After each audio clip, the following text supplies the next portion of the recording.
गुरुदेव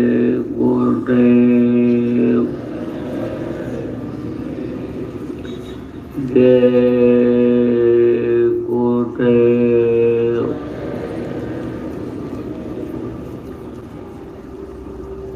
जय गुरुदेव नाम किसका, जय गुरुदेव नाम किसका, प्रभु का पावन नाम, प्रभु का पावन नाम। जय गुरुदेव।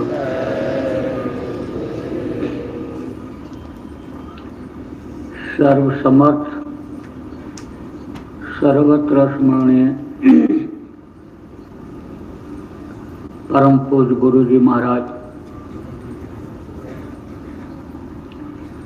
उपस्थित सभी सत्संगी धर्म प्रेमी बच्चे एवं बच्चियों, गुरु महाराज की अपार दया हमारे और आपके ऊपर हुई और आज 22 अगस्त 2021 को प्रातः काल के बेला में बावल जिला रेवाड़ी राजस्थान के इस आश्रम पर रक्षाबंधन के पवित्र त्योहार पर एक साथ बैठ करके सुमिरन, ध्यान और भजन किए, जो जीवन का सार है, असली चीज है ये। देखो कहते हैं खेल खेल में काम बन जाता है, तो जब बच्चे को पढ़ाना होता है तो उसको कलम पकड़ना सिखाते हैं। ऐसे सत्य की प्राप्ति के लिए जो सत्य है, कौन सत्य है? वो प्रभु है। वो कभी भी किसी को धोखा नहीं दिया, किसी को अंधेरे में नहीं रखा और किसी की बुराई कभी नहीं किया, क्योंकि उसी के सब बच्चे हैं। तो अपने बच्चे के लिए कोई बुरा नहीं करता है, बुरा नहीं चाहता है, अच्छा ही करता है। तो वो सत्य है, मौत सत्य है। और ये क्या है? ये जीवन का सार इसलिए कहा गया कि इससे एक रास्ता मिलेगा कहाँ जाने का, प्रभु के पास पहुँचने का। यह रास्ता है। तो ये दया हुई कि जो सुबह उठकर नहीं भी करते थे वो भी यहाँ आए हो और बैठे हो, ध्यान लगाए हो। थोड़ी ही देर से ही मन लगा नहीं लगा, लेकिन बैठे आंख बंद करके, कान में उंगली लगा करके बैठे, हाजिरी लगाए। तो ये भी एक महान कृपा और महान दया कहा जाएगा उस प्रभु की, गुरु महाराज की। देखो प्रेमियों, आज रक्षाबंधन का त्योहार जगह जगह पर देश विदेश में लोग मना रहे हैं। तरह तरह से इस त्योहार को लोग मनाएंगे।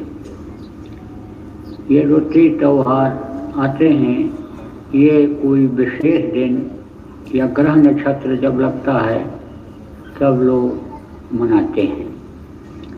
देखो, जब इस सृष्टि की रचना हुई, अंडज पिंडज उक्मक और अस्थावर बनाए गए। अंडज किसको कहते हैं? अंडे से जिनकी उत्पत्ति होती है। अस्थावर किसको कहते हैं? पेड़ों और पौधों को। उक्मज किसको कहते हैं? कीड़े मकोड़ों को। दूध शेलर, कीड़े मकोड़े, पतंगे छोटे से जो होते हैं। और जल के जीव, मछली, मगरमच्छ, कछुआ, ये सब जल में रहते हैं, जल के जीव। और पिंडज, पिंड से ही मनुष्य के मनुष्य का शरीर बनता है माँ के पेट में, तो अंडज पिंडज उपमज और अस्थावर 4 खान और 84 लाख योनियाँ शुरू में जब बनाई गई थी, तो किस तरह से रहना है, किस तरह खाना है, किस तरह से एक दूसरे के प्रति विचार व्यवहार रखना है, किस तरह से जीवों पर दया करके उनसे अपने शरीर के सुख के लिए यानी काम ले लेना है। जैसे मोटे तौर से समझो कि गाय का दूध, बकरी का दूध, ये जो होता है दूध, ये अमृत तुल्य होता है। आप ये समझो क्योंकि ये हरा घास खाते हैं, चारा खाते हैं, और ये जो चारा होता है ये औषधि होती है। सारी चीज़ों को बनाया उसने। जानकारी की बात है, ना जानकारी हो तो कहता है कि सब कुछ है, लेकिन आदमी पा नहीं सकता है इस धरती पर अगर जानकारी नहीं है। जड़ी बूटियाँ ही पहले रहा करती थी, अब उन्हीं जड़ी बूटियों को शोध करके और फिर ये कैप्सूल और टैबलेट ये सब बना दिए गए, चीज़ें सब वही। तो आप उस दूध को कैसे निकालेंगे, कैसे पिएंगे, किस तरह से उनकी सेवा करेंगे, कितना फ़ायदा होगा, ये तो सब जानना जरूरी होता है। तो बच्चे को पढ़ाने के लिए, इंजीनियर डॉक्टर बनाने के लिए किताबें लिखी जाती हैं, उसमें सब अनुभव अपना लिखते हैं, और जो समझो आगे शोध करते हैं वो चीज़ लिखते हैं कि इसको पढ़ करके और ये कलेक्टर, कमिश्नर, डॉक्टर, इंजीनियर ये सब बन जाएंगे। ऐसे ही किस तरह से स्वस्थ रहते हुए अपने आत्मा का काम ये जीव इस लोक में करेंगे, उसके लिए उन्होंने किताब लिखवाई। वो किताब कौन थी? वेद, 4 वेद। वेद जो है वो क्या है? वो ब्रह्मा के मुंह से निकला हुआ संविधान है, ब्रह्मा के मुंह से निकली हुई वो आवाज़ है। तो उस समय पर जब वेद की रचना हुई थी, वेद लिखा गया था, तो केवल एक भाषा पूरे विश्व में थी, संस्कृत भाषा। संस्कृत से ही ये सारी भाषाएं निकली हैं। आप देख लो कि जिन जिन भाषाओं को आप पढ़ोगे या जानकारी करोगे, सब में संस्कृत के शब्द जरूर मिलेंगे। तो संस्कृत भाषा उस समय पर थी और संस्कृत में ही वो आवाज़ निकली थी, तो उसको उस समय पर उन लोगों ने लिख दिया था। किस पर लिखा था? या कागज़ नहीं था, न कोई कंप्यूटर था, पेड़ की छाल जिसको भोजपत्र कहते हैं, और पेड़ से ही निकली हुई स्याही। कोई कोई पेड़ ऐसे होते हैं, काट दो तो उसमें से जो दूध निकलता है, काला निकलता, पीला निकलता, नीला निकलता है, इस तरह से निकलता है। तो उसी से उन्होंने लिखा था वेद को। अब उस वेद को जो पढ़ते थे वेद पाठी कहे जाते थे, और उन्हीं को विप्र लोग कहते थे। वेद पाठी भवेत विप्रा। विप्र किसको कहते थे? जो वेद को पढ़ता था, जो समझता था, और उसमें जो लिखा हुआ था उसका अनुकरण करता था। पहले खुद वैसा बनता था। जैसे कहा ना, गोस्वामी जी ने लिख दिया, पूजे विप्र सकल गुणहीना, शूद्र न पूजे वेद प्रवीणा। तो अब अर्थ जब लोग नहीं समझ पाए, संतों के पास जब नहीं गए, संत थे गोस्वामी जी महाराज, जब कोई संत मिलता है तभी उसको समझा सकता है, उनकी बातों को बता सकता है। जैसे कोई एमए पीएचडी करके किताब लिखे, तो एमए पीएचडी करके आएगा तभी उसको समझाएगा, पढ़ पाएगा, समझ पाएगा। कम पढ़ा लिखा हुआ उसको क्या पढ़ाएगा, क्या समझेगा? तो गोस्वामी जी ने कहा, पूजन विप्र सकल गुणहीना। अब सकल गुण कौन है? रजोगुण, तमोगुण, सतोगुण। इन तीनों से परे हो जाए, गुणातीत हो जाए। वो है पेपर, तो गुणातीत हो जाते थे वो लोग। तो जब पढ़े, वेद को पढ़े और पढ़ करके फिर उसमें शोध करके उन्होंने ये जो प्रकृति ने ही बनाया अमावस्या पूर्णिमा और ये जो दिन तिथि, ये जो समझो कि जो ये निकाला उन्होंने उसमें से, प्रकृति में से ही निकाला कि जब सूरज यहाँ पहुँचेगा, चंद्रमा यहाँ पहुँचेगी, ये ग्रह यहाँ पहुँचेंगे, तब ये तिथि आएगी। वो एक निश्चित है, वो चीज़ नहीं टलती है। थोड़ा बहुत अंतर, थोड़ा बहुत फर्क भले हो जाए, लेकिन कभी कभी हो जाए। आपकी घड़ी स्लो हो सकती है, लेकिन उसकी जो घड़ी है, उसका जो टाइम है, जो प्रकृति ने बनाया, जिसको भगवान कहते हैं, वो बिल्कुल फिक्स है। तब उन्होंने देखा, रिसर्च किया, शोध किया कि भाई किस दिन कौन सा त्योहार बना दिया जाए कि गृहस्थ को इससे फायदा होने लग जाए। जैसे देखो, अमावस्या और पूर्णिमा को बहुत से लोग नदियों में स्नान करने के लिए जाते हैं। अब नदियों में स्नान करने का क्या लाभ मिलता है? आप बहुत से लोग ये कहोगे कि मुक्ति मोक्ष में जाता है, लेकिन मुक्ति मोक्ष नहीं मिलता है। मुक्ति मोक्ष अगर मिलने को हो तो किसी भी मगरमच्छ, किसी भी मछली, किसी भी कछुआ जो नदियों में ही रहता है, पार होने की, मुक्त होने की कोई खबर नहीं है। किसी ने प्रमाणित इस बात को इतिहास उठा करके देख लो नहीं किया कि उनकी भी मुक्ति मोक्ष हो गई। बल्कि जब संतों ने भेद खोला और स्पष्ट किया, तब बताया कि मैंने तो इतना दिन स्नान किया और फिर हमको कर्मों की सजा मिली और फिर हमको ऐसा ऐसा होना पड़ा। बताने का समय नहीं, लेकिन आप समझ लो कि पढ़ोगे, जब किताबों को, ग्रंथों को पढ़ोगे, तब आपको पता चलेगा। तो अब आप ये समझो कि उसका कारण क्या रहा। कारण ये है कि अमावस्या पूर्णिमा के दिन सूर्य की, चंद्रमा की जो ये किरणें पड़ती हैं उन नदियों पर, उसमें एक तत्व पैदा होता है, एक ऊर्जा पैदा होती है जो स्नान करने वालों को मिलती है, शरीर को स्वस्थ रखती है। क्योंकि नदियों में हर तरह का पानी बह करके आता है।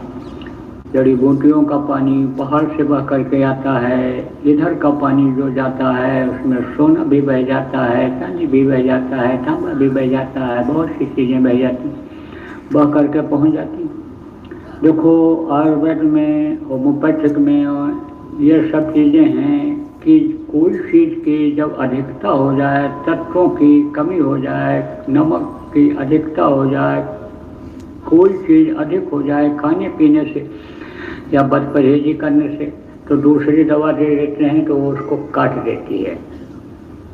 तो कहते हैं कि जहर को जहर से काट देते हैं। तो ज़्यादा गहराई में आज बताने का समय नहीं है, गहराई में जाने का समय नहीं है, लेकिन मोटी बात समझो कि शरीर को हर तरह से, हर तरह के चीज़ों की ज़रूरत पड़ती है। इसीलिए देखो, भोजन में लोग कहते हैं बदल बदल के खाओ, बदल के, चिकनाहट की भी ज़रूरत है, रूखेपन की भी ज़रूरत है, खटाई मिठाई हर चीज़ की, लेकिन अति कोई नहीं होना चाहिए। अब जब ये मन चंचल हो जाता है, तब जो चीज़ अच्छी लग जाती है, एक दिन बना, 2 दिन बना, रोज़ रोज़ बनाओ, बस वही चीज़ की अधिकता हो जाती है और वही नुकसान कर जाता है। तो ये अमावस्या पूर्णिमा और ये जब तीज त्यौहार हैं, इसको किसने बनाया? वेद पाठियों ने बनाया, ऋषियों ने बनाया, जिनको महात्मा कह लो। नदियों में स्नान करने का नियम किसने बनाया? महात्माओं ने ही बनाया। देखो, जब कोई चीज़ धर्म में परिणत कर दी जाती है तो उससे उसका लोग पालन करते हैं। धर्म से लोग डरते हैं, पाप से लोग डरते हैं कि सजा मिल जाएगी पाप करोगे तो जब ये होता है कि भाई गृहस्थ आश्रम में रहते हो, चींटी भी मर जाती है, कीड़े मकोड़े भी मर जाते हैं, जीव हत्या हो जाती है, कोई बात गृहस्थी में गलत भी हो जाती है, तो उसके क्षमा के लिए ये चीज़ें की जाती हैं कि भूखे को रोटी खिला दो, प्यासे को पानी पिला दो, ये अमावस्या आवे, पूर्णिमा आवे या ये दिन आवे तो उस दिन गरीबों को भोजन करा दो। रोज चले जाओ कुछ न कुछ अपने गृहस्थी में से निकाल करके रोटी बना करके लोगों को खिला दो। छुटकी निकालती थी ये माताएं, अब भी बहुत सी निकालती हैं। छुटकी का मतलब क्या होता है? 2 किलो आटा बनाना, 1 किलो बनाना, जो भी बनाना, एक छुटकी उसमें से निकाल के रख दिया और जब इकट्ठा हो जाता है तो उसी को बना करके खिला देती हैं। तो ये सब नियम इसीलिए बनाए गए थे और नियम को धर्म में पढ़े किया उन लोगों ने कि धर्म से लोगों को डर रहता है कि हमारा धर्म न चला जाए। देखो कहते थे प्राण जाए और वचन न जाए, जबान जिसको दे देते थे नहीं बदलते थे। आज 10-10 मिनट पर जबान बदलते। उस समय पर देखो राजा हरिश्चंद्र ने जबान दे दिया, चाबी दे दिया, देखो किस तरह से उनको तकलीफ झेलनी पड़ी शरीर से, लेकिन वचन तो बचा नहीं। तो वचन झूठ नहीं बोलते थे लोग, सत्य बोलते थे, हिंसा हत्या नहीं करते थे। समझो कि सेवा भाव था, त्यागी तपस्वी हुआ करते थे लोगों के अंदर में। मानव धर्म जिसको कहते हैं, मानव धर्म हुआ करता था। तो कहते थे भाई इस दिन जब यह काम करोगे, स्नान करोगे या दान पुण्य करोगे तो आयु का जो हिसाब है 15वें दिन महीने में एक बार होता है, वो कटेगा नहीं। कहते हैं ना बैठे 12 चले 18, सोए से 36, रति क्रिया से दूनी हो गई, कह गए कब जगदीश। ये जो जैसा जीवन आदमी बनाता है अपने, जैसा रूटीन बनाता है, उसी हिसाब से उसकी उम्र घटती और बढ़ती रहती है। देखो योगी लोग योग करते थे, साधना करते थे, जीवात्मा को निकाल लेते थे तो श्वास बचा रहता था। श्वास ज़्यादा खर्च करोगे तो जल्दी ह्रास हो जाएगा शरीर का, ये शरीर जल्दी कमज़ोर हो जाएगा। कमज़ोर जब हो जाते हैं, अंग नहीं काम करते हैं, तब प्राण निकल जाते हैं। प्राण तो तभी रहते हैं जब शरीर में ताकत रहती है। तो इसीलिए कहा गया कि बैठने वालों की सांसों की पूंजी कम खर्च होती है, चलने से ज़्यादा होती है, सोने से और ज़्यादा होती है, भोग में जो बिताते हैं उसमें बहुत ज़्यादा खर्च हो जाती है। तो सांसों की पूंजी ये है, यानी बचाने के लिए लोग साधना करते थे। अब जिसको जहाँ तक की जानकारी रहा करती थी वहाँ तक की वो चढ़ाई करते थे, साधना करते थे, लेकिन भले वो ऊपरी लोकों में न जा पाएं, शरीर से जीवात्मा को निकाल ही दें, अन्य समझ लो कि ये जड़ जो है इससे चेतन की तरफ बढ़ ही जाएं, तो वो सांस बच जाता था। तो सांस लोग बचाते थे उस समय पर, उम्र ज़्यादा होती थी। तो ये सारी चीज़ें, जितनी भी चीज़ें हैं, ये सब किससे निकली? उसी संविधान से, यानी समझो कि वेद से फिर पुराण बनाया, उसकी शाखाएं निकाली और फिर उसके बाद और ग्रंथ बना दिए। अब तो ये जो ग्रंथ बने भी हैं, मिलते भी हैं, उनमें बहुत परिवर्तन लोगों ने, लिखने वालों ने, कंपोज करने वालों ने कर दिया।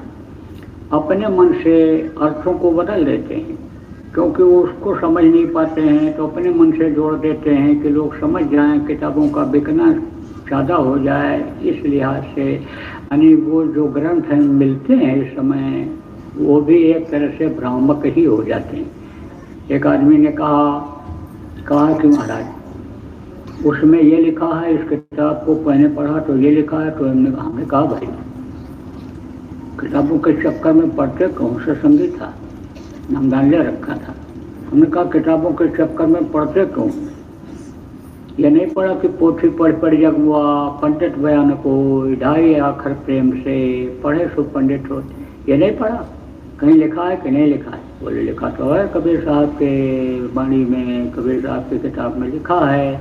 तो हमने कहा तो फिर क्यों नहीं ढाई अक्षर को पकड़ लेते हो? शाह दा बा दा शब्द है, ये है ढाई अक्षर, उनके समझ में ही नहीं आ रहा था कि कोई कहता है राम है लेकिन राम 2.5 अक्षर नहीं है, कृष्ण 2.5 अक्षर हैं, कोई कहता प्रेम 2.5 अक्षर है, तो प्रेम से किसी को याद करो। हमने कहा 2.5 अक्षर का मतलब क्या होता है? शा, आधा बा और 10 शब्द, और शब्द भेदी नाम आपको मिल गया, गुरु महाराज ने दे दिया, उनके जाने के बाद आपको मिल रहा है, रिवाइज किया जा रहा है, नए लोगों को बताया जा रहा है, तो क्यों इसमें पड़े हुए हो?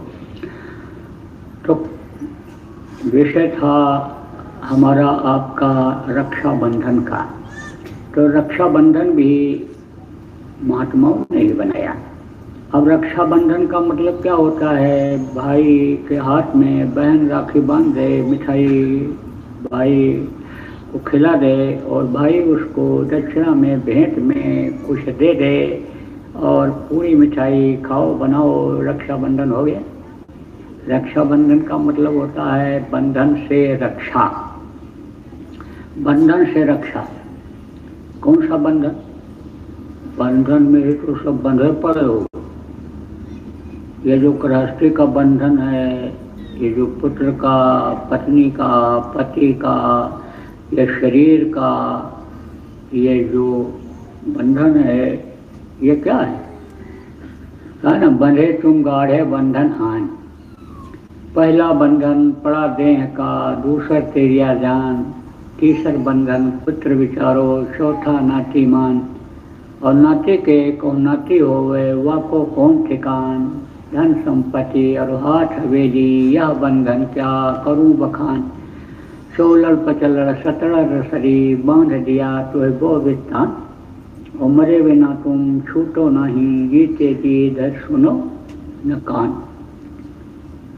अब इसको सब लोग नहीं समझे हो, समझा देता हूँ। देखो, पहला बंधन पड़ा देह का। देह किसको कहते हैं? शरीर को। ये शरीर के जो अंग हैं और ये पूरा सब मिला करके जिसको शरीर कहते हो, सारे अंगों को, इंद्रियों को, नसों को, सबको मिला के जिसको आप शरीर कहते हो, यह है माँ के पेट में। समझ लो कि तैयार गया ताने बाने से, जिसको कहते हैं जैसे मोटर गाड़ी बनाते हैं तो पुर्जा इधर उधर से ला करके फिर उसको फिट करते हैं, ऐसे ही ये 5 तत्वों से और 6 तरह की शक्तियों से माँ के पेट में तैयार किया गया। लेकिन माँ के पेट में जीवात्मा तो हाड़ मांस में बंद थी, लेकिन और बंधन नहीं था। लेकिन बाहर निकलने के बाद तुरंत बंधन शुरू हो गया। जब ये पूरा शरीर तैयार हो गया तो बंधन आ गया किसका? दूध पीने का। दूध न मिलता तो आज आप यहाँ पर न बैठे होते, दूध का। अब दूध पीना जरूरी है, भूख मिटाना जरूरी है। आप ये समझो, सूंघ करके माँ को पहचान। नासिका शक्ति सबसे पहले आती है बच्चे के अंदर, फिर उसके बाद में जब सूंघता है और माँ उसको दूध पिलाती है तब प्रेम हो जाता है माँ से। सबसे पहले वही मोह पैदा होता है, मोह के बाद क्रोध पैदा होता है, क्रोध के बाद में फिर जो है लोभ पैदा होता है, लोभ पैदा होता है, फिर क्रोध पैदा होता है और फिर काम पैदा होता है। तो अब आप समझो, ये भी बता दें आपको, मोह किससे रहता है? उसको जो दूध पिलाती है शरीर को चलाने के लिए। बंधन तो है कि समय पर दूध मिलना चाहिए, वहीं से शुरू हो गया। यह बंधन है कि समय पर भोजन मिलना चाहिए, नहीं तो कमजोरी आ जाएगी। यह बंधन है कि शौच के लिए, यानी लैट्रिन जिसको कहते हो, उसके लिए जाना ही जाना है। यह बंधन है कि पेशाब को करना ही करना है। यह नियम है कि साफ सुथरा रहो, शरीर के ये अंगों को साफ रखो। जो रोए हैं उनके नज़दीक में जो छेद है उसको रगड़ करके साफ करके रखो कि जिससे हवा अंदर मिलती रहे और गंदगी उसके अंदर से बाहर निकलती रही। ये सब चीज़ें क्या हैं? ये सब बंधन है। बंधन शुरुआत हो गई। अब मोह कब आता है? जब माँ उसको दूध पिलाती है, फिर उसके बाद में लोभ कब आता है, दूध पिला करके लेटा देती है, ऊपर जो है कुछ लटका देती है नीला पीला और ये सब, तो बच्चा देखता है तो समझता है, पूरा होश में नहीं रहता है। कहते हैं ना, बच्चे अज्ञान होते हैं, जानकारी उनको नहीं होती है, बहुत सी चीज़ों की नहीं होती है। 5-6 साल तक, 7 साल तक बच्चे अज्ञान ही एक तरह से रहते हैं। इसीलिए कोई भी पाप बच्चा कर डालता है, किसी भी जीव को मार देता है तो पाप उसको भी लगता है, लेकिन वो पाप उसको नहीं लगता है, अनजान में मारता है तो माँ और बाप को लगता है।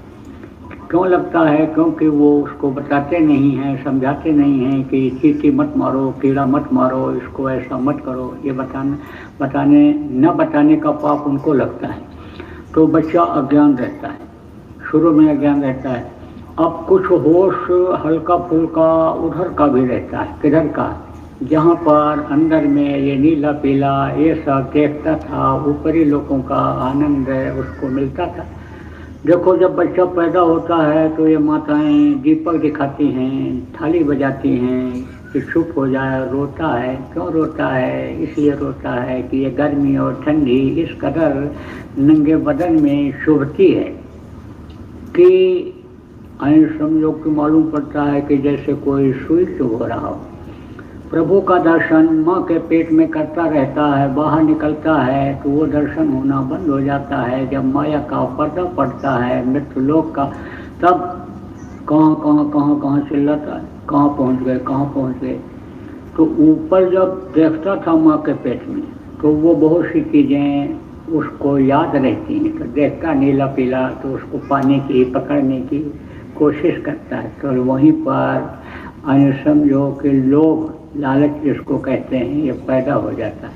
जैसे इस समय बहुत लोगों का बढ़ रहा है लालच, ये नहीं देखते हैं कि ये है अभी आज तो पैसा कमाने के लिए कह रहा है कि हमको दे दो 1000 रुपया, 1500 करा देंगे, लगा दो, इसमें आएगा कि नहीं आएगा ये नहीं सोचता है, पैसा लगाता जाता है, सब घर की भी पूंजी चली जाती, मिलता है एक भी पैसा नहीं।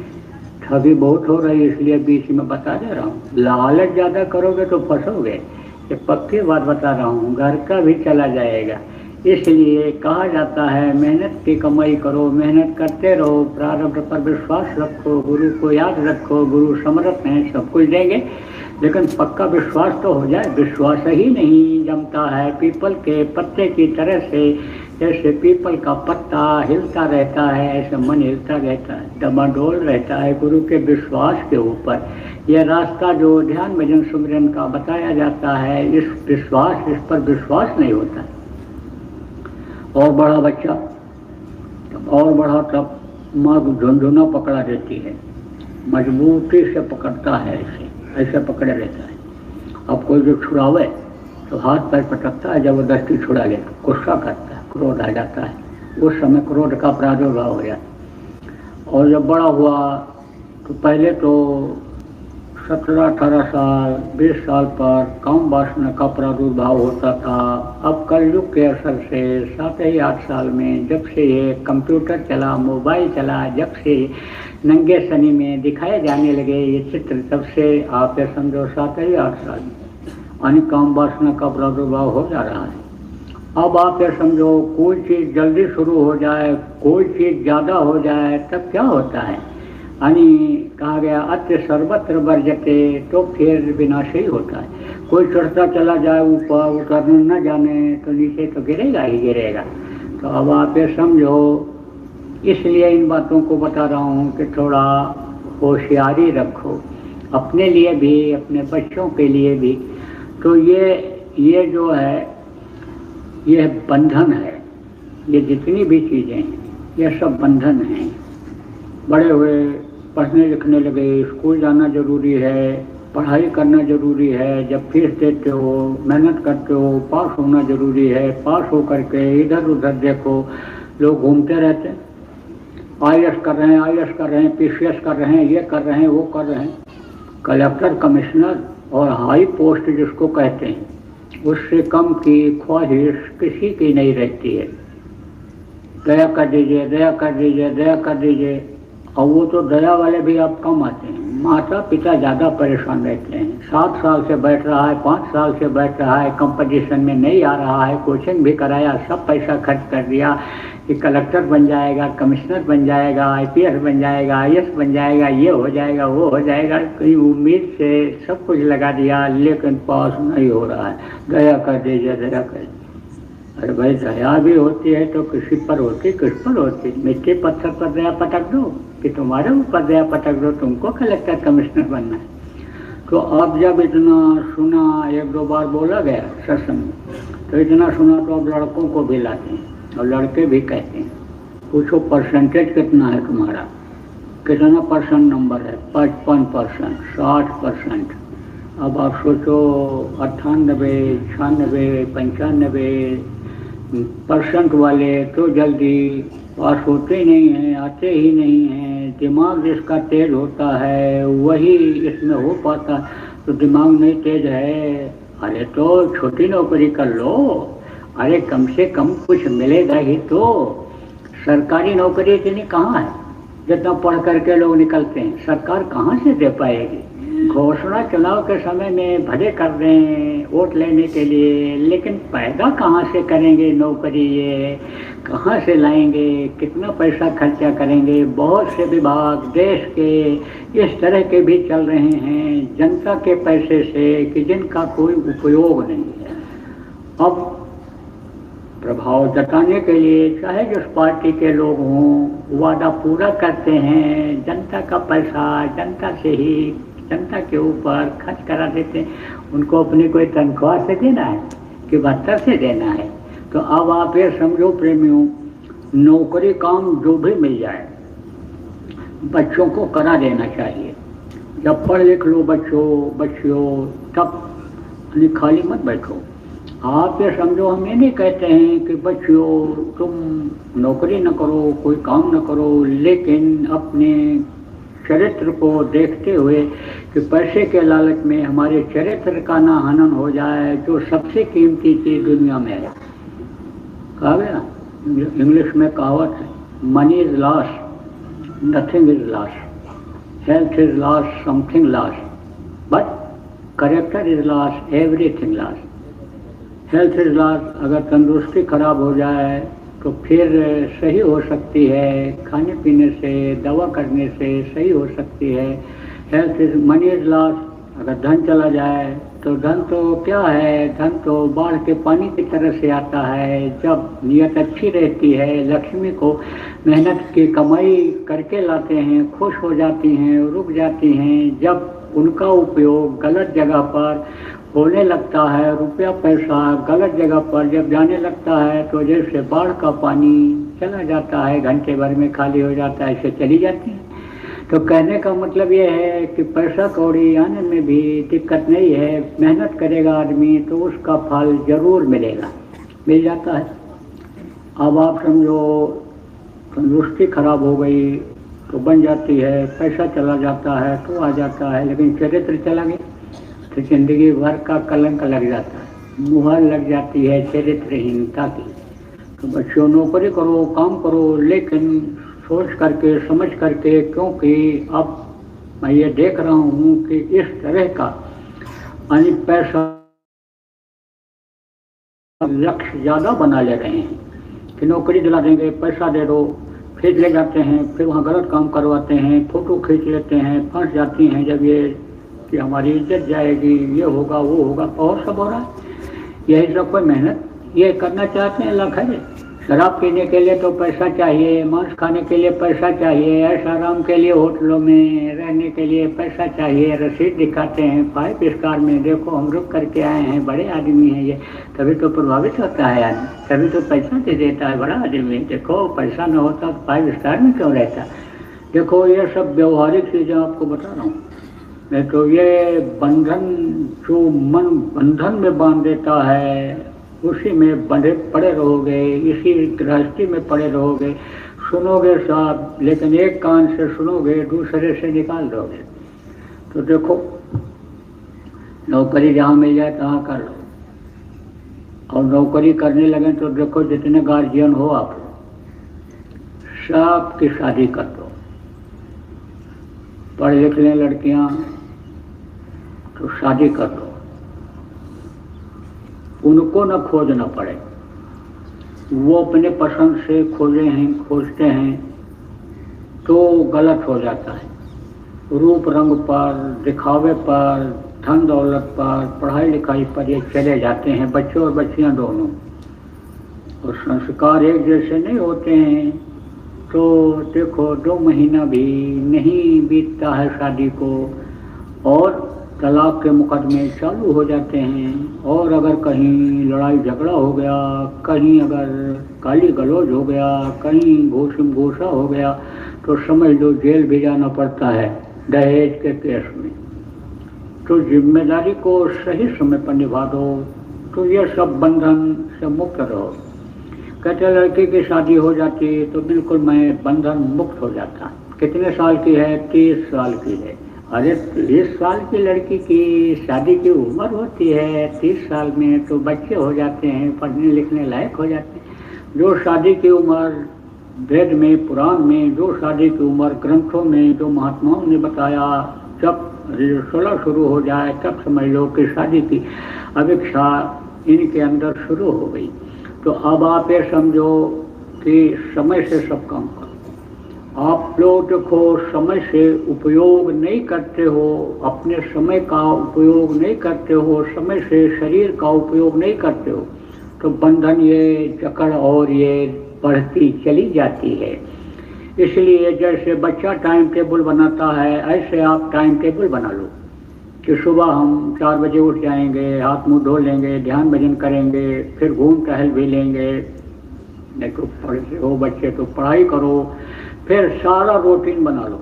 हम ये नहीं कहते हैं केवल पढ़ाई ही करो, केवल ध्यान भजन ही करो, खेलो ना, खेल भी खेलो, समाचार भी देख लो, रेडियो में टीवी में समाचार भी देख लो, लेकिन उसी में आँख ऐसे न जमाए रहो, देखते ही न रहो कि कैसे नाच हो रहा है, कौन सा गाना कौन गा रहा है, कौन पिक्चर रिलीज हो रही है, उसी में न फंसे रह जाओ, नहीं तो उस बंधन में बन जाओगे, मन नहीं मानेगा बगैर देखे हुए। तो जो अपने हित का काम है वो सब करो, तो ये गृहस्थी का बंधन ढीला होता जाएगा। गृहस्थी का उपयोग उसी तरह से करो कि जैसे एक कटोरे में मधु रख दिया जाए, एक मक्खी आती है कटोरे के ऊपर बैठ करके और मधु को, शहद को खा करके उड़ करके चली जाती है। ऐसे इसको गृहस्थी को समझो, तब इस गृहस्थी के बंधन से मुक्त हो गए। और शरीर के लिए संयम नियम जब रखोगे, शरीर को जब चुस्त दुरुस्त रखोगे, बैठोगे नहीं, चलते फिरते रहोगे तो स्वस्थ रहोगे। बैठा जो चाहे बुढ़ा हो चाहे जवान हो, चाहे जो भी बैठ जाए, न चले फिरे तो स्वास्थ्य खराब हो जाता। शरीर का चलना फिरना जरूरी होता है, पैरों को जमीन पर पड़ना जरूरी होता है, सूरज की रोशनी भी मिलनी जरूरी होती है। ऐसी देखो मकान में ऐसी, गाड़ी में ऐसी, दफ्तर में ऐसी तैसी कर दे रही है, ऐसी तैसी कर दे रही है। ये खुली हवा भी मिलनी चाहिए। और ब्रह्म मुहूर्त की जो हवा होती है, प्रातः काल की जो हवा होती है, उनको कहाँ मिलेगी? जो 9 बजे तक सोते रहते हैं, उनका सवेरा 9 बजे होता है, तो उनको कहाँ मिलेगी? ये सारी चीज़ें जरूरी हैं। यानी इन्हीं से ये शरीर बना है, इन्हीं से शरीर की ज़रूरत है, इनको शरीर की ज़रूरत है, और इन्हीं से इलाज भी कर लिया जाता है। देखो प्राकृतिक इलाज वाले क्या करते हैं, ज़मीन के अंदर गाड़ देते हैं और पानी ही पानी पिलाते हैं खाली, और फिर फल ही खिलाते हैं, जूस ही पिलाते हैं। देखो प्राकृतिक इलाज इसी से हो जाता है। प्रकृति की ये देन है। कौन? ये शरीर जो है प्रकृति की देन है, तो इसको भी स्वस्थ रखने का काम करो, तो इस बंधन से आप मुक्त हो जाओगे। धीरे धीरे ये गृहस्थी का बंधन ढीला होता जाएगा। बुढ़े हो जाते हैं लेकिन मालिकायत नहीं छोड़ते हैं, कहते हैं हम ही घर के मालिक रहे हैं, हम ही सब बताओ वैसा हो। आज का सास और बहू में झगड़ा क्यों होता है? इसलिए होता है कि बहू कर भी नहीं पाती है, यानी सास कर भी नहीं पाती है और मालिकाना पूरा चलाना चाहती है, तो मनमुटाव तो होगा ही। मनमुटाव हो जाता है, लड़ाई झगड़ा होने लगता है, कुछ कुछ होने लगता है। तो आप ये समझो बहुत सारी बातें लोक बनाने के आपको पिछले सत्संगों में प्रेमियों बताई गई हैं। उन बातों को याद रखते हुए आप ये बंधन ढीला करो। और जीवात्मा जो बंधन में बंधी है उसको भी काटना जरूरी है। तो देखो, जीवात्मा 4 शरीर के अंदर बंद है। ये स्थूल शरीर, इसके अंदर लिंग शरीर, देवी देवताओं का जो होता है 17 तत्वों का, फिर 9 तत्वों का सूक्ष्म शरीर, फिर 5 तत्वों का रूप रस स्पर्श गंध और शब्द, वो 5 तत्व अलग हैं। और ये जल पृथ्वी अग्नि वायु आकाश, ये पंचभौतिक शरीर का ये तत्व अलग है। तो ये 4 शरीर में जीवात्मा बंद है। तो जब तक इन चारों शरीरों को ये नहीं छोड़ेगी तब तक इसको मुक्ति मोक्ष नहीं मिलेगा। शब्द की पकड़, इसको जो सुषमना शब्द है 10वां द्वार में होती है, और जब सुषमना शब्द को ये पकड़ लेती है तब ऊपर की तरफ खिंचाव बढ़ जाता है। हालांकि भंवर गुफा में भी जाने के बाद वहाँ जीव फंस जाता है। जब तक समर्थ गुरु नहीं मिलते हैं तब तक फंस जाता है। कोई वहाँ तक का ही रास्ता बताया और गुरु वहाँ मिल गया और दया कर दिया, मेहनत किया, नामदान लेने वाले ने वहाँ तक पहुँच भी गया, तो आगे नहीं बढ़ पाता है। आगे उसी में फंस जाता है कि जैसे आप लोग अपने जो रईस लोग हो, पैसे वाले हो, अच्छा खाने पीने का इंतजाम है, गाड़ी घोड़ा है, बंगला है, आराम की चीज़ें हैं, मालिक को भूल जाते हो, सुमिरन ध्यान भजन को भी भूल जाते हो, गुरु की बातों को भूल जाते हो, सुमिरन करने बंद कर देते हो, ध्यान भजन करना सत्संग में आना बंद कर देते हो। ऐसे ही ऐश आराम की चीज़ें वहाँ बनी रहती हैं। आप ये समझो कि उसी में जीव फंस जाता है, बहुत दिन तक पड़ा रहता है। तो जब संतों का आना जाना उधर से होता है और संतों की नज़र पड़ जाती है या वो उनसे प्रार्थना कर लेते हैं, तब वो लेते जाते हैं, खींच ले जाते हैं। नीचे के लोगों के जो जीव पड़े हुए हैं बहुत दिनों से संतों के जो महात्माओं के उपदेश को ले रखे थे, आगे नहीं बढ़ पाए या वहीं तक का रास्ता मिला था, उनको नीचे उतार देते हैं। कहाँ उतार देते हैं? मृत्युलोक में। ऐसी जगह उतार देते हैं कि जहाँ से उनको होश संभालते ही यानी नामदान मिल जाए, मौजूदा संत सदगुरु मिल जाए। तो संस्कार उनके ऐसे रहते हैं कि संस्कारी लोगों के यहाँ ही उनको भेजा जाता है। अब जहाँ मुर्गा ही कटता है, जहाँ गाय ही खाते हैं लोग, काट काट करके कहते हैं हमारा धर्म है, जहाँ देखो आप यानी अपराध ही होता है। जिन देशों का भोजन ही मांसाहार है, उनके अंदर कहाँ से वो संस्कार रहेगा? बड़ा मुश्किल है उनके अंदर संस्कार भरना और उनको जगाना। लेकिन जिसका संस्कार यही है कि पूजा पाठ करो, आप ये समझो ग्रंथ का पाठ करो, पूजा करो, कैसे भी किसी भी देवी देवता का करो, तो उनके अंदर कभी भाव ऐसा जग जाएगा, खबर मिलेगी तो वो पहुंच जाएंगे मौजूदा संत के पास। कुछ लोग ऐसे हैं कि सभी महात्माओं के पास जाते हैं सुनने के लिए। अब जिसका समझ में आ गया, जिसको उनको अच्छा लगा, उनको अपना लेते हैं। उनसे अच्छा कोई मिल गया तो फिर उसके पास चले जाते हैं। तो कहने का मतलब ये है कि खिंचाव हो जाता है। आप ये समझो वो जीव मौजूदा संत के पास, मौजूदा काम करने वाले के पास जीवों का वो पहुंच जाते हैं, उनको उतार देते हैं। कभी ऐसा भी होता है कि ये जो लोग पुत्रों के उनके हैं, ऊपर के लोगों की दृष्टि भी ऊपर पड़ जाती है, तो वो चिन्हित हो जाते हैं कि जैसे मुहर लगा दो हाथ में, या दूसरे लोग यानी टीटू क्या बोलते हैं वो बनवा लेते हैं, तो उनकी पहचान हो जाती है।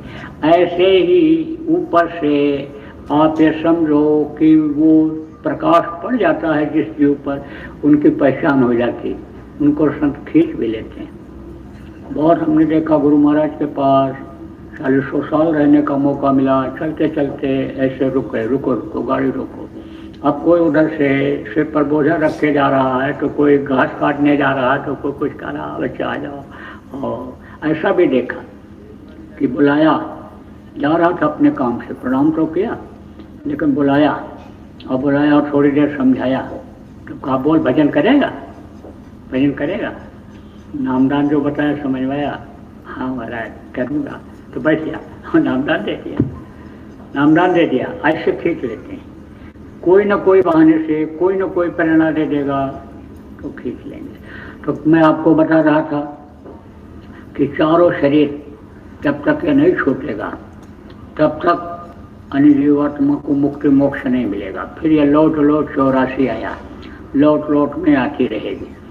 तो संतों का दर्जा सबसे ऊंचा आपको बताया गया। जिसको ये मालूम हो जाए कि दुनिया नाशवान है, एक दिन खत्म हो जाएगी, इतनी ही जानकारी हो जाए, उसको मुनि कहते हैं। जो ब्रह्मा विष्णु महेश त्रिदेव तक स्वर्ग वैकुंठ पहुंच जाते हैं उनको देवर्ष कहते हैं। उसके आगे योगी, योगेश्वर, साध, संत, परम संत, संतों का दर्जा सबसे ऊंचा होता है। तो संत जो आते हैं इस धरती पर दोनों काम करते हैं। इसीलिए कहा गया संतों की महिमा अनंत, अनंत किया उपकार। संतों की महिमा का वर्णन ही नहीं किया जा सकता है, अनंत उपकार किया। कोई जेल में बंद है, उसको आप जो है कुछ कपड़ा नहीं है दे दो पहनने के लिए, वहाँ मान लो बाजरे की रोटी मिलती है, आप गेहूँ डाल दो, गेहूँ की रोटी मिलने लग जाए, वहाँ का रहन सहन ठीक नहीं है, आप उसको ठीक करा दो, तो कैदी लोग क्या कहेंगे कि उन्होंने ये सुविधा दिला दी, बड़ा उपकार किया। लेकिन कोई ऐसा उपकार करने वाला मिल जाए कि जो उनको बंधन से मुक्त करा दे, जेल से बाहर निकलवा दे, तो वो तो परोपकार का अन्य समझो कि एक तरह से प्रसाद कर दिया।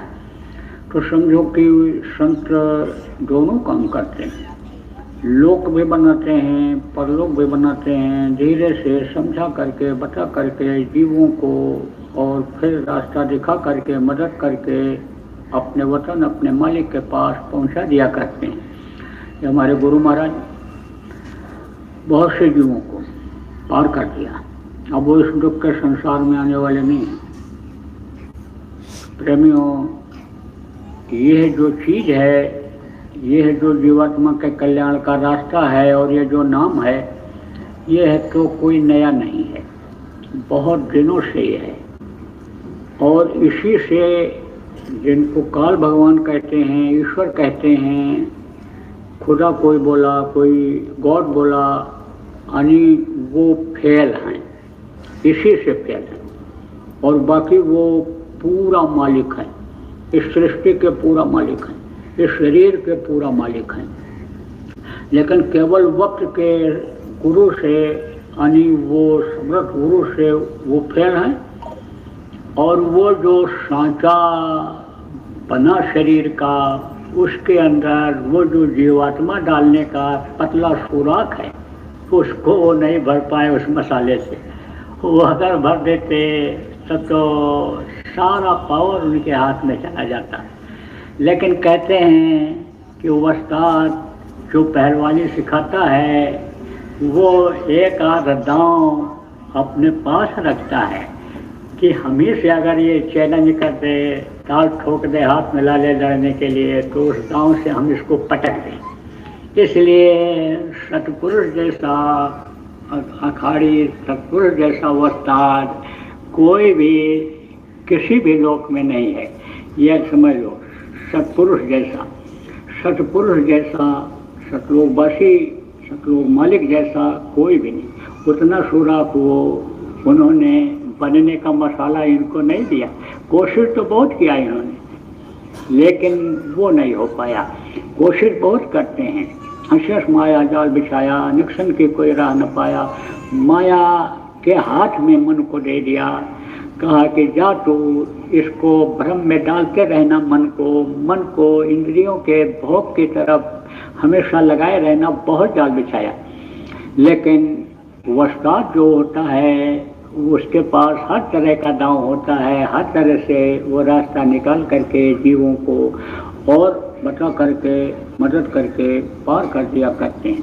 तो प्रेमियों, गुरु महाराज जैसे गुरु आप लोगों को, बहुत से लोगों को मिले। आपको अपना सौभाग्य समझना चाहिए। आप लोगों को जो उन्होंने बताया गृहस्थ आश्रम में ही करने के लिए, इसी मनो मंदिर में भगवान का दर्शन करने के लिए जो सुमिरन ध्यान भजन आपको बताया, आप उसको करो, नियम बनाओ। नियम नहीं बनाओगे, टाइम टेबल नहीं बनाओगे तो ये मन नहीं करने देगा। बड़े बड़े पंडित जोर लगाया, नहीं वोट मन वश में आया, लाख करो तदबीर प्यारे गुरु बिना। आप समझो कि 60,000 वर्ष की तपस्या विश्वामित्र के खत्म हो गई। संगे को भंगे का डाला, नारद के पीछे पड़ गए पछाड़, योग कर गोरख जी को लूटा, नैमी को लूटा, हलवा खिलाए, अच्छे अच्छे लुट गए। तो लुटेरे तो बहुत, लेकिन होशियारी से जब अन्य समझोगे चलोगे तब बच जाओगे। दांव से बचे कौन? एक कहानी है कि कथक लोग थे, गाना बजाना करते थे, नाचते सुनाते। तो 3 चोर थे, रूप बदल करके बैठते थे, साधु बनकर बैठे हुए। तो जब उधर से कोई जाए, नाला था, बैरगिया नाला कहलाता था, तो एक बैठा रहता था नाले से थोड़ा पहले, तब वो अंदाजा लगा लेता था पैसे वाले हैं ये लोग। तो ये लोग कमा करके नाचवा करके इकट्ठा करके अपने घर की तरफ शहर से जा रहे थे, नाला पार करना था, न उठे। तो पूछा कौन हो भाई? तो कहा कि हम लोग कथिक हैं। अब प्रणाम किया इनको साधु देख करके। कहाँ गए थे? कमाने गए थे। कहाँ जा रहे हो? अब घर की तरफ जा रहे हैं। तब बोला दामोदर दामोदर दामोदर। दामोदर भगवान का नाम, 100 करोड़ नाम, लाख नाम कृष्ण के। जब समय समय पर ये अवतार हुए, समय समय पर ये काम करने के लिए आए, तो एक एक नाम उनका पड़ा। आपको मालूम है कितना दिन हो गया सृष्टि की रचना को? करोड़ों अरबों वर्ष हो गए, बहुत समय हो गया। आप ये समझो कि बहुत समय हो गया सृष्टि के रचना। तो कितने आए चले गए, बहुत सा का तो नाम ही नहीं पता है। देख लो आप अपने हिंदुस्तान में कितने जगह पर देवी देवताओं की स्थापना है और कितने कितने नाम से है, आप याद नहीं कर सकते हो। ऐसे ही तो दामोदर का मतलब क्या था? दाम वाले हैं, दाम वाले हैं, दाम वाले हैं। तो वो संकेत का देते थे दोनों को कि दाम वाले हैं, ये जा रहे हैं। तो दूसरा जाता था तो अंदाजा लगाता था कि यहाँ मारने पीटने लायक है कि नहीं है, छीनने लायक है जगह की नहीं है, कहाँ छीना जाए। तब जब एक बोला दामोदर तो दूसरा देखा तो कहा यहाँ तो नहीं बनेगा। जब नारा में चलेंगे, बैरगिया नाला, नाला में जब ये चलें तब इनकी कुटाई की जाए, अब छीना जाए इनसे।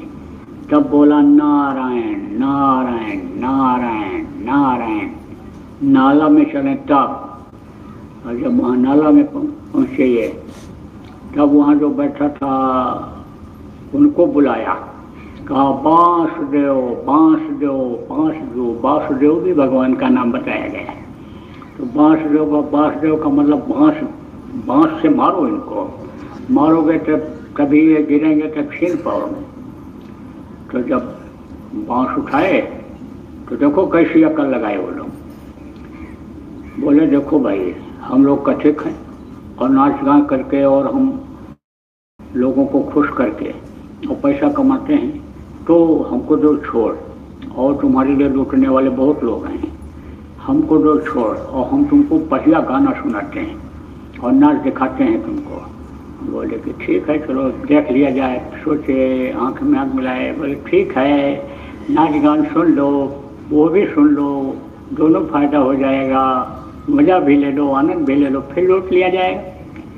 तो अब वो तीनों, वो 9 नाचे गाए, बैठगिया नाला जुर्म जोर, नौ कठिक नचावें तीन चोर, और जब तबला बाजे धीन धीन तब एक एक पर तीन तीन। मैंने कहा भाई ये 9 को नचा रहे हैं, 3 है ये और हम लोग 9 हैं, तो जब तबला बजाए तो एक एक पर 3 3 लग जाओ, अब इनको मार के गिरा दो, इनके पास जो उसको ले लो। तो ऐसे ही दांव रहता है और दांव से निकाल लेते हैं, या सब पस्त हो जाते हैं, गिर जाते हैं। इसीलिए कहा जाता है कि भाई साधते हुए नकार जानी, संतों से महात्माओं से नुकसान नहीं होता है, जाना चाहिए, संतों के पास जाना चाहिए, अच्छी ही चीज़ मिलती है, सत्संग सुनना चाहिए। तो ये बताओ कोई नामदान लेने के लिए तो नहीं आए हो? नहीं आए हो हैं? नामदान वाले हो? अच्छा अच्छा देता हूँ, दे दूँगा, खाली नहीं लौटाऊँगा, क्योंकि गुरु का आदेश, जब से आदेश हुआ इच्छा नहीं हो रही थी नामदान देने की। बहुत कठिन काम है ये, आपको नहीं पता है कर्मों का लेना देना कैसे होता है, बहुत कठिन। पहले तो समझता था, जब गुरु महाराज के पास आया था तब समझता था कि ये सब काम बहुत बढ़िया है, खूब सम्मान मिलता है, खूब इज्जत मिलती है और खूब लोग प्यार प्रेम देते हैं। लेकिन अब पता चल रहा है, अब पता चल रहा है कि कैसा काम है ये। गुरु महाराज भी कहा करते थे, रात को 2 बजे 2:30 बजे उठें, काम और जगावें, ऐसे पैर मार के जगाते थे हमको, अरे उठ जाओ नहीं धूप हो जाएगी दिन में, और फिर जो है जल्दी से इनसे मिलजुल करके निकल चले आगे बढ़ जाएं। तो रात जब मिल करके आवें तो नींद हमारी पूरी ना हो, 12 साढ़े 12 बजे सोएं, 2:30 बजे उठें, जगा दें, तो फिर हाथ धुलाते हम झपकी ले लें, तो देखें गुरु महाराज, तो देखें तो समझ जाएं कि नींद पूरी नहीं हुई, ऊँघा रहा है, तब बोलें, कभी कभी बोले, 2-3 बार बोले कि क्या बताऊँ, गुरु महाराज आदेश देकर गए थे तो अब इसको कर रहा हूँ, नहीं सबसे खराब काम ये है। तो हमारा समझ में अब क्यों खराब है ये, अब समझ में आ रहा है कि नामदान देना ये कितना कठिन काम है। लेकिन लौटाऊंगा नहीं आपको नाम बताऊंगा जरूर, नहीं बताऊंगा इसलिए बताता हूँ, सब जगह बताता हूँ। 15-16 देशों में गया, एक देश में कई कार्यक्रम, 8-10 जगह कार्यक्रम किया। थोड़े लोग भी मिले, इच्छुक हुए, इच्छा जगी, कमरे में ही बैठा करके उनको नामदान दे दिया, क्योंकि नामदान देने वाले दूर चले गए, इच्छा भी जगी, तो कहाँ से मिल पाएगा। और समय का कोई ठिकाना नहीं है, सुबह आदमी निकले, शाम को घर वापस आ जाए, कोई भरोसा नहीं है, समय पूरा हो जाए चला जाए तो महरूम रह जाएगा। इसलिए नामदान आपको दूंगा। तो देखो यह नाम जो बताऊंगा यह है ध्वन्यात्मक नाम। आवाज से यह नाम उतरा है, आवाज वहाँ से जो चली, कहाँ से, अनामी धाम से, वो एक ही तरह की है, लेकिन ये बदलती गई। आप ये समझो कि जैसे हवा का झोंका होता है और हवा होती है, ये जब हवा चलती है तो हल्की लगती है, झोंका आता है तो उसका वो आवाज़ बदल जाती है, असर अलग हो जाता है। पाइप कोई मोटा है, उससे पानी निकलेगा तो वो अलग आवाज़ करेगा, वही पानी को पतले पाइप से निकालोगे तो छी और या इस तरह की वो दूसरी आवाज़ हो जाती है। जैसे यमुनोत्री से, जैसे गंगोत्री से गंगा निकलती हैं तो आवाज़ दूसरी रहती है, जब हरिद्वार पहुंचती हैं, बहती हैं तो दूसरी आवाज़ आ जाती है, और जब त्रिवेणी संगम में पहुंचती हैं, 3 नदियां एक साथ मिलती हैं तो आवाज़ एकदम बदल जाती है, और समुद्र में पहुंचते पहुंचते बहुत मामूली रह जाती है, बाकी समुद्र की ही आवाज़ सुनाई पड़ती है। तो आवाज़ तो ये कही है, लेकिन ये उतरते उतरते करोड़ों योजन ऊपर में से आई है ये आवाज़। तो ये बीच बीच में ये चट्टियाँ बनी, जो रुकावट आई, वहाँ से जो आवाज़ निकली वो अलग अलग हो। तो जब आपको अभी बताऊंगा, सुनोगे अंदर में, तब आप समझ जाओगे कि ये इस लोक की आवाज़ है और यहाँ इस लोक के धनी मिलेंगे हम, और यहाँ की रचना इस तरह की होगी। इसीलिए नाम, रूप, स्थान और आवाज़ बताया जाता है कि आवाज़ आप सुन करके पहचान जाओ, आप स्थान को देख लो अगर ध्यान में तो पहचान जाओ कि हम यहाँ पर पहुँच गए साधना में। आवाज़ को सुन लो, रूप को देख लो तो आप समझ जाओगे। तो आप ये समझो कि ये 5 नाम वही नाम बन गया, और ये जब से इधर इन्होंने रचना किया तब से ये नाम है, आप समझो। और जब तक महाप्रलय हो जाएगा, सृष्टि को ये खत्म नहीं करना चाहेंगे, तब तक ये नाम रहेगा। इसी नाम को जो और संत आए सब लोगों ने बताया, लेकिन उन्होंने गुप्त रखा था। आदेश का पालन उस समय जो भी उनके भक्त थे पूरा करते थे, अक्षरशः करते थे। आज की तरह से मनचले नहीं थे। और कुछ लोग तो ऐसे हैं कि किसी बात का प्रचार अगर करवाना है तो उनको बता दो, बात हाजमाई नहीं होती। कह दो किसी को बताना मत, तो जाएंगे दूसरे को बताएंगे, कहेंगे देखो किसी को बताना मत। एक को नहीं 10-20 को बताते हैं, और बता देने के बाद कहते हैं देखो किसी बताना मत, तो बात फैल जाती है। ऐसे स्वभाव के होते हैं। तो उस समय पर लोगों ने उसको गुप्त रखा। एक आध संतों ने तो कुछ खोला, जैसे आपके गरीब साहब जैसे हैं, इन्होंने तो कुछ खोला, थोड़ा थोड़ा खोला लोगों ने, लेकिन इस तरह से नहीं खोला। गुरु महाराज ने हमारे खोल दिया, पूरा लुटाना शुरू कर दिया। और गुरु के आदेश का पालन मुझे करना है, इसलिए उन्हीं के पद चिन्हों पर चलना है। तो मैं भी खुले में नामदान अब देने लग गया हूँ। नामदान शुरू से खुले में दिया। गुरु महाराज भी पहले अलग घेरे के अंदर देते थे, बंद कमरे में नामदान देते थे। फिर उत्तर प्रदेश में आप ये समझो एक बांसी जगह है, वहाँ से उन्होंने मंच से नामदान देना शुरू कर दिया। तब से मंच से नामदान देते रहे, अपने अंतिम समय तक नामदान देते रहे। तो प्रेमियों, ये 5 नाम है। और जिसका नाम है, उसका रूप है, उसका स्थान है, उसकी आवाज़ है। जैसे आपका नाम है, आपका रूप ये चेहरा है, आपका स्थान है, कहीं रहते हो, इसी तरह से इनका 5 का नाम है, इनका रूप है, इनका स्थान, इनकी आवाज़ है। तो वो मैं अभी आपको बताऊंगा, रटाऊंगा, याद कराऊंगा। जितना भी आप याद कर सको याद कर लो, नहीं तो कागज लिखा हुआ यहीं सत्संग के बाद मैदान में आपको मिल जाएगा, ले करके याद कर लेना। और फिर उसके बाद उसको फाड़ करके फेंक देना कागज को, बताना मत किसी को। अगर आप बता दोगे तो इनकी बेकदरी होगी, और अगर ये नाराज हो गए तो नुकसान भी हो सकता है। इसलिए नुकसान का कोई काम मत करना। और आपको भी ध्यान लगाना, भजन करना बताऊंगा।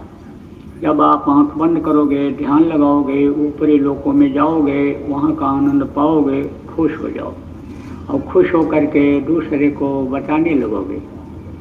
कोई सस्ता सामान खरीद करके लाते हैं तो मोहल्ले भर के, कॉलोनी भर के लोगों को बताते हैं, रिश्तेदारों को। ये औरतें फ़ोन करती हैं, चली जाओ, साड़ी बहुत सस्ती मिल रही है, सेल लगी है, ले आओ, खुश हो जाते हो। ऐसे ही बढ़िया चीज़ जब मिल जाएगी अंदर में, कभी नहीं देखा, कभी नहीं सुना, वो आवाज़ मिल जाएगी, मस्ती आएगी, तो बताने लगो।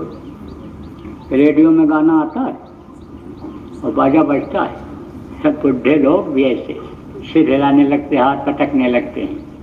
क्यों? कहते हैं बहुत बढ़िया बाजा बज रहा, आनंद आ गया। अब आप सोचो, आदमी के बजाए हुए बाजा में इतनी मस्ती, इतना आनंद आता है, तो जिसको वो मालिक बजा रहा है उसकी आवाज़ जब कान में पड़ेगी तो आनंद आएगा, मस्ती आएगी कि नहीं आएगी? तो जब आनंद आता है तो उसको छिपा नहीं पाता है साधक, बता देता है, बस वो चीज़ बंद हो जाती है। क्यों बंद हो जाती है? क्योंकि नाराज हो जाते हैं वो कि मना करने के बावजूद भी इसने माल को लुटा दिया। ये तो दरिद्र था, इसके पास कुछ था नहीं, आध्यात्मिक दौलत कोई थी नहीं, ये इनको दे दी गई, इसको ये संभाल नहीं पाए। इसलिए किसी को भी मत बताना। 3 चीज समझो, सुमिरन, ध्यान और भजन। सुमिरन किसको कहते हैं? माला जपने को। दूसरा है ध्यान, ध्यान किसको कहते हैं? आँख से देखने को। तीसरा है भजन, भजन किसको कहते हैं? कान से सुनने को। सुमिरन, ध्यान और भजन। 3 चीज और समझो, 3 आँख, 3 कान और 3 नाक। देखो 2 आँखें ये बाहर, इसको चर्म चक्षु कहा गया, इससे बाहर की चीजें दिखाई पड़ती हैं। 1 आँख जीवात्मा में, जो यहाँ पर बैठी हुई दोनों आँखों के बीच में जो पूरे शरीर का संचालन करती है, परमात्मा के अंश है, यानी सबसे छोटा टुकड़ा है, वो यहाँ बैठी हुई है जीवात्मा। उसमें 1 आँख है जिसको दिव्य दृष्टि, आत्मचक्षु, सुनेत्र कहा गया। उससे ऊपरी लोगों की चीजें दिखाई पड़ती हैं। 2 कान ये बाहर, इससे बाहर की आवाज़ सुनाई पड़ती है। इसको आने समझो कि चर्म कर्ण कहते हैं। आने समझो कि चमड़ा ही तो है, चमड़े का कान है, चमड़ा तो है शरीर में। ये खाल को क्या कहते हैं? चमड़ा कहते हैं। इसको निकाल लो तो चमड़ा ही हो जाएगा। जैसे जानवरों का चमड़ा लोग मर जाते हैं तो निकाल लेते हैं, जूता बन जाता है और चीज़ें बन जाती हैं। गैंडा का खाल है, शेर का खाल है और अन्य जानवरों का खाल है, चमड़ा है, काम में आ जाता है। लेकिन मनुष्य के चाम कोई काम नहीं आया हुआ है। मनुष्य शरीर का कोई भी अंग काम नहीं आता है। आदमी के खाल खींच के ले जाओ, दिखाओ, खरीदोगे इसको तो लगाएगा, वहीं से थप्पड़ मारेगा। आदमी का खाल खींच लिया तूने। तो अब आप ये समझो कि इसको कान को जो है ये बाहर की आवाज़ सुनने के लिए उसने बनाया। तो 2 कान ये बाहर और 1 कान अंदर जीवात्मा में, उससे गैबी आवाज़, अनहद वेदवाणी, आकाशवाणी सुनाई पड़ती है। यानी समझो रूहानी कान जिसको कहा गया, उससे वो गैबी आवाज़ सुनाई पड़ती है। और 3 नाक, 1 सुराख के दाहिनी तरफ, 1 बाईं तरफ, ये तो है नाक। और ये ऊपर तो समझ लो 2 नाले के ऊपर जैसे पुल बना दिया है। सुंदरता के लिए, खूबसूरती के लिए उसने बना दिया है। 1 नाक आपके जीवात्मा में है, उससे ऊपरी लोगों की खुशबू मिलती है। तो 3 आँख, 3 कान, 3 नाक। सुमिरन, ध्यान, भजन 3 चीजें और 5 नाम, 5 रूप, 5 स्थान, 5 की आवाज़। यह मैंने आपको बताया। अब दूंगा नामदान आपको। पुराने लोग दोहरा लो और नए लोग नामदान आप ले लो। देखो नामदान तो देता हूँ, लेकिन परहेज करना पड़ेगा। डॉक्टर बहुत अच्छा हो, दवा बहुत अच्छी हो, लेकिन परहेज न करो तो दवा फायदा नहीं करती है। इसलिए कहते हैं न 100 दवाई न 1 परहेज। परहेज बहुत ज़रूरी होता है। जो चीज़ मना किया जाए उसको नहीं करने का, नहीं खाने पीने का। तो देखो आप बिल्कुल आज़ाद हो।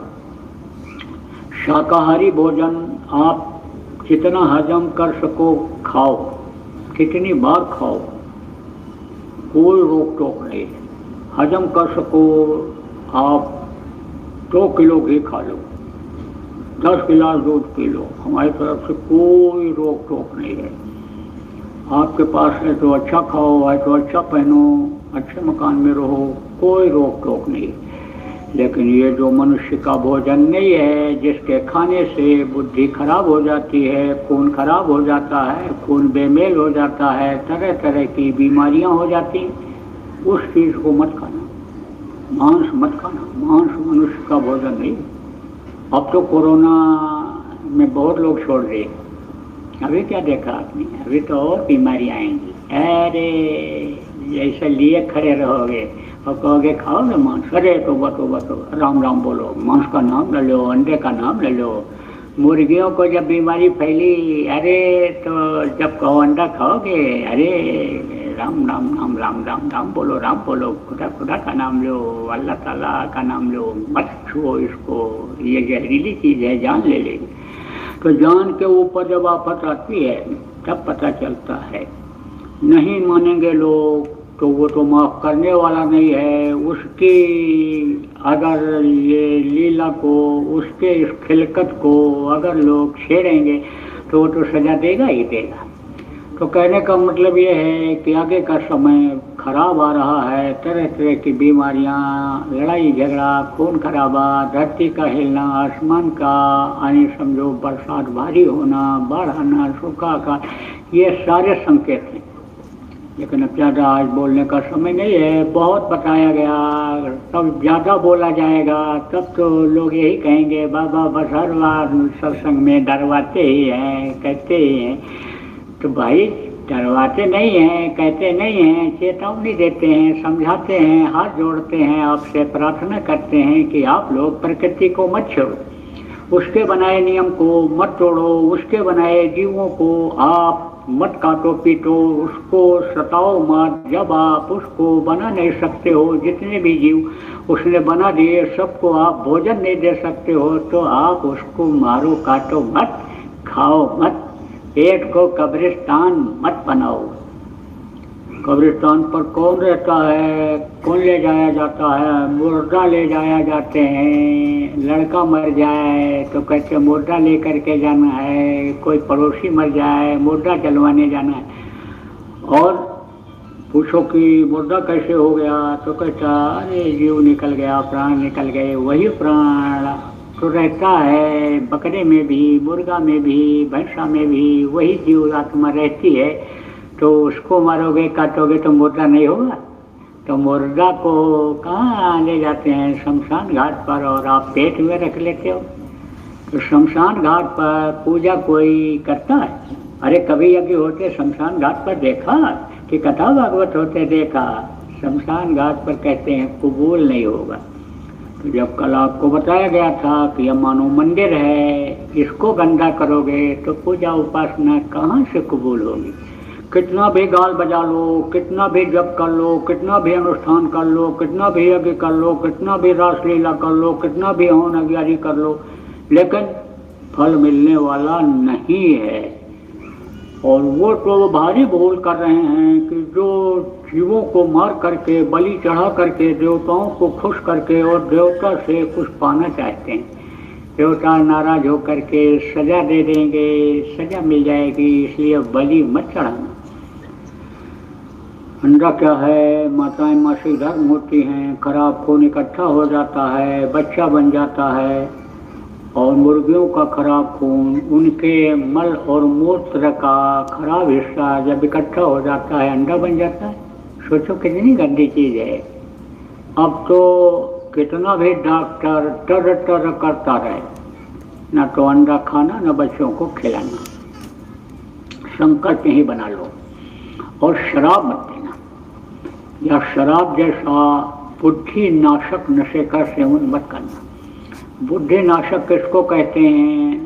आदमी होश में जिसमें नहीं रह जाता है, बुद्धि काम नहीं करती है, माँ बहन की पहचान खत्म हो जाती है, अपना पराया का ज्ञान खत्म हो जाता है, बाप बेटे को मार देता है, बेटा बाप को मार देता है, माँ को मार देता है, अपराध करता है, चोरी चकारी करता है, देखो व्यभिचार कर डालता है शराब के नशे में, नशीली दवाओं के नशे में। आप अखबार पढ़ते होगे, समाचार देखते सुनते होगे, तो आपको मालूम है जब पकड़े जाते हैं तो कहते हैं ऐश और आराम के लिए, शराब के लिए ये बुरा काम किया, ये छीना झपटी की, ये मोटरसाइकिल चुराया, ये कार चुराया, ये किया।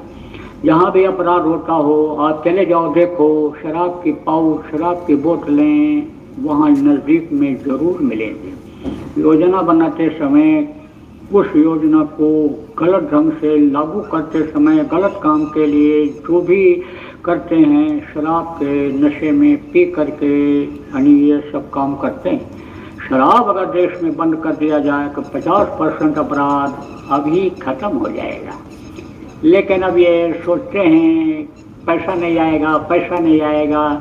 चाहे जिस पार्टी के लोग, सबकी मनोवृत्ति इस तरह की हो गई, एक आध छोड़ करके। एक आध तो हैं हीरो हो गए वो, लेकिन बाकी तो सब यही सोचते हैं राजस्व बंद हो जाएगा, पैसा नहीं आएगा, पैसा नहीं आएगा। अब आप ये सोचो खूब पैसा आता है, मोटी बात बताते हैं, खूब पैसा आता है, लेकिन पैसा किसके पास खूब आता है? वैश्य के पास आता है। लेकिन अपनी लड़की को, अपनी बहू को, अपने परिवार के किसी भी सदस्य को कोई वैश्या बनाना चाहेगा? कभी नहीं चाहेगा। भारतीय संस्कृति को खत्म नहीं होना चाहिए, भारतीय संस्कृति रहे, ऐसा काम भारत में होना चाहिए। जब ऐसा काम भारत में होगा तब ये भारत तरक्की करेगा, आध्यात्मिक देश बनेगा। जब आध्यात्मिक रूप से इसको चलाने की कोशिश करेंगे, जब ऋषि मुनियों के आदर्शों का पालन इनको सिखाएंगे, कराएंगे, तब ये फिर विश्वगुरु के रूप में अनुभव करके आ जाए। और नहीं तो जब दोहरी व्यवस्था रहेगी, चाहे जिस पार्टी के लोग हों, चाहे जिस शासन में हों, मैं तो बुराई किसी की नहीं करता हूँ, लेकिन जो भी कहता हूँ, जो भी उपदेश करता हूँ, सबके लिए करता हूँ। जब ये सोचोगे कि भारतीय संस्कृति भी रहे, पाश्चात्य संस्कृति भी रहे, जैसे वो कमाते हैं वैसे हम कमाएं, वैसे तरक्की करें, तो ये पैसा मांस का, शराब का या गलत ढंग की कमाई का जहाँ भी लगेगा वहाँ ही सत्यानाश करेगा। इससे न तो देश फलेगा, न समाज फलेगा, न व्यक्ति फल पाएगा। और जो लोग करते हैं उनसे पूछो, उनके दिल से पूछो, दुखी हैं। कहते हैं करता भी हूँ, बचता भी नहीं, कुछ मालूम भी नहीं पड़ता है, आया भी पैसा और चला गया। हाय हत्या लगी रहती है, कोष की चिंता रहती है, कैसे भरेगा जब आकस्मिक घटनाएं घट जाती हैं। कोरोना में कम पैसा सरकार का खर्चा हुआ है और तमाम मर जाते हैं एक्सीडेंट में, शराब पी करके, तब उसमें सरकार का कम खर्चा होता है, बहुत खर्चा होता है। इस बात को आज त्योहार के दिन इसलिए कह रहा हूँ कि इन बुद्धिजीवियों को, यानी जो लोग सोच सकते हैं, कर सकते हैं, पावर में हैं, उनको सोचना चाहिए। देखो, हम कोई अपील और मांग नहीं करते हैं, प्रार्थना केवल करते हैं, सबसे प्रार्थना करते हैं। छोटा आदमी और क्या कर सकता है, छोटे लोग तो हाथ जोड़ते ही हैं, तो मैं तो छोटा हूँ, मैं तो प्रार्थना ही कर सकता हूँ। तो देखो, शराब मत पीना प्रेमी, आप बंद तो नहीं कर सकते हो, लेकिन खुद पीना तो छोड़ सकते हो जो पीते हो। अपने रिश्तेदारों को, परिवार के लोगों को समझा तो सकते हो, पैर पकड़कर, सेवा करके, हाथ जोड़ करके, किसी भी तरह से रिझा करके बच्चियों, पति को यानी आप छुड़ा सकती हो। आप अपने भाई को, बेटे को आप सुधार सकते हो। बिगाड़ने वाले आप ही निकले हुए अगर नहीं सुधारोगे तो, क्योंकि सारे बाप के बेटा अन्य समझो शराबी नहीं हो गए। अन्य समझो उन्होंने ध्यान दिया, आपने ध्यान नहीं दिया, शराबी का साथ कर दिया, साथ का असर पड़ गया, गलत लोगों का आपने साथ करवा दिया। किसी भी लालच में किया हो कि ये बड़े आदमियों के, लड़कों के पास रहेगा, बड़ा बन जाएगा, पैसा कमा के लाएगा, तरक्की कर जाएगा, आप कोई भी लालच में किए, लेकिन गलती आपकी मानी जाएगी। इसलिए सत्संग सुनवाओ, अच्छे लोगों के साथ उनको करो, ध्यान भजन में, नाम धुनी में उनको बैठाओ। समझाते समझाते समझ जाएंगे, बदल जाएंगे। बहुत बदल गए, अंगुलमाल और वाल्मीकि जैसे डाकू बदल गए, तमाम लोग बदल गए, बच्चे भी बदल जाएंगे, परिवार के लोग भी बदल जाएंगे। अभियान जब चलेगा इस चीज़ का बताने का, समझाने का, बदल जाएंगे और बदलते ही जा रहे हैं। आप ये समझो, गुरु महाराज इतनी मेहनत न करते, और प्रेमियों आप लोग जो प्रचार करते हो इतनी मेहनत न करते, तो अब तक चारों तरफ को आराम मच जाता, हाय हत्या मच जाती। ये जो बिगड़े लोग अब आ रहे हैं संगत में, ये अपनी आंखों पर जब लगे रहते तब सोचो तो फिर क्या होता। तमाम लोग बुराई छोड़ करके अच्छाई को अपना लिए। जिनके हाथ में कच्चे बंदूक हुआ करते थे, असलहे हुआ करते थे, अब उनके हाथ में माला आ गया। अब कोई कहते हैं, कोई कहता है ये तुमने क्या कर लिया, उन्हीं के साथी गलत लोग कहते हैं ये तुमने क्या किया, अस्त्र को रख दिया तुमने, तुम्हारी जान का खतरा पैदा तुमने कर लिया। तो कहते हैं ये सबसे हमारा शस्त्र है, यही हमारा अस्त्र शस्त्र है, ये हमारी रक्षा करेगा। हमको जिसने पकड़ा दिया, हम हमारी रक्षा अब वो करेंगे। बदल गए, बहुतों में बदलाव आ गया। आप कोशिश तो करो प्रेमियों, बहुत बदलाव आ जाएगा, विश्वास करो। मजबूती के साथ चलो, उतार चढ़ाव मन में मत रखो, हिम्मत के साथ चलो कि हम सफल होकर के लौटेंगे। जब भी निकलो प्रचार के लिए तब इस बात के लिए दृढ़ रहो, मजबूत रहो, जिससे भी कहो, जिसको भी समझाओ, मजबूती के साथ समझाओ तो वो बदल जाएगा। अब जैसे छोड़ने वाली बात है, समझाने वाली बात है, कह देगा भाई हाँ छूटते तो थोड़ा थोड़ा पीते रहेंगे, थोड़ा थोड़ा छोड़ते रहेंगे। अरे लकड़ी को तोड़ दिया जाता है, झुकाओगे तो झुकी ही रह जाएगी, तोड़ोगे तो वो चीज़ खत्म हो गई। तो जो बुरी आदत है उसको तोड़ने की तरह से ख़त्म कर देना चाहिए। तो समझाते रहो। तो बैठो, पालथी मारो, पुराने लोग दोहरा लो और नए लोग नामदान ले लो। पालथी मारो, जो जो नाम बोलूँगा बोलना, जब मैं बोलना बंद कर दूंगा तो आप भी बोलना बंद कर